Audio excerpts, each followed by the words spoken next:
Nick, in Summers Point, a new memorial is now on display honoring members of the military who quite often go overlooked.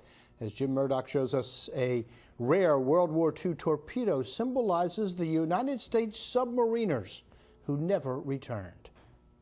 This was the premier torpedo used by United States submarines during the Second World War. It's 3,000 pounds of menacing power, and back in World War II, it took out more than half of the Japanese merchant marines and fleet in the Pacific. Now, this rare torpedo rests at a new memorial, honoring United States submariners after a long journey south from Rhode Island. It was the last Mark 14 torpedo in the Navy's inventory. We searched all over the country, or he searched all over the country. We were able to obtain it from Rhode Island Naval Base. We went up and picked it up and totally refurbished it, took it down to bare metal and refurbished it to the condition it is today.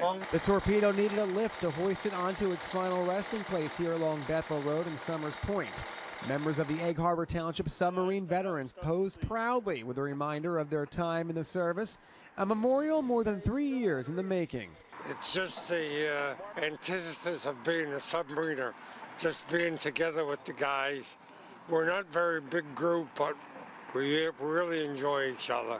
Iaconelli Construction donated the giant crane and manpower needed to help with the move.